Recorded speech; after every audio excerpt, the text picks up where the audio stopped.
Hello, this is Alexander Cross, criminal defense here in the San Francisco Bay Area. If you'd like to learn more about criminal defense, don't forget to subscribe to our channel, Law Offices of Cross and Associates, and feel free to ask questions in the comment section below so that we may respond in the future with more videos for you. So, we received an interesting inquiry here on our YouTube channel. This has to do with child molestation. Let's see here. I'm accused of sexually assaulting a 12-year-old girl. She is the niece of my former girlfriend. The girl has mental health problems. Well, first of all, we have to get into the specifics of what kind of assault. I'm assuming you may be talking about lewd and lascivious acts with a minor. That is touching either breasts, buttocks, or vagina without actual penetration for sexual gratification purposes. This is a violation of Penal Code Section 288A here in the state of California, which carries up to 8 years in state prison, plus having to register as a sex offender for life.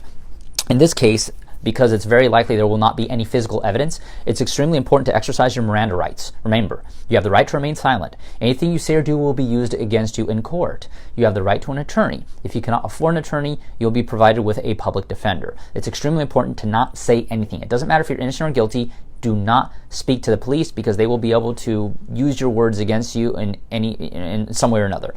Also, what's going to be very, very important to establish is the motive. Let's say this little girl is making up the story. Why is she making it up? It's going to be extremely important to extract the motive, to come up with a motive. Also, regarding the mental health issues, when the police and the social workers interview the little girl, they're going to interview her repeatedly, probably for hours, and she may give some very inconsistent statements, specifically because of her mental health.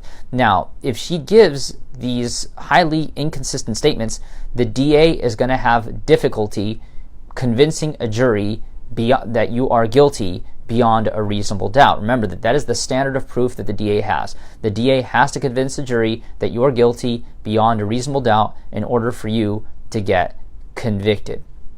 So it's going to be extremely important to break down everything the victim says and to focus on all of the inconsistencies.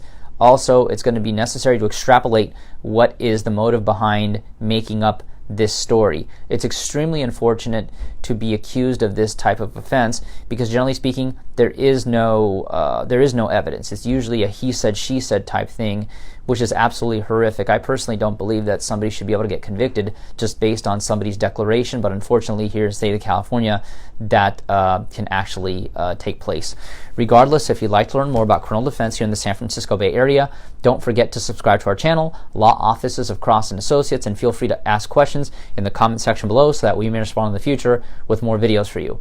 But if you've been accused of a crime here in the San Francisco Bay Area and need representation in court, call us now for a free consultation at 1-800-862-7677. Once again, 1-800-862-7677. On our next video, we're going to be discussing the case of somebody who was fleeing from the police while on probation. Criminal lawyer, criminal lawyers. DUI lawyer, DUI lawyers. Criminal attorney, criminal attorneys. DUI attorney, DUI attorneys.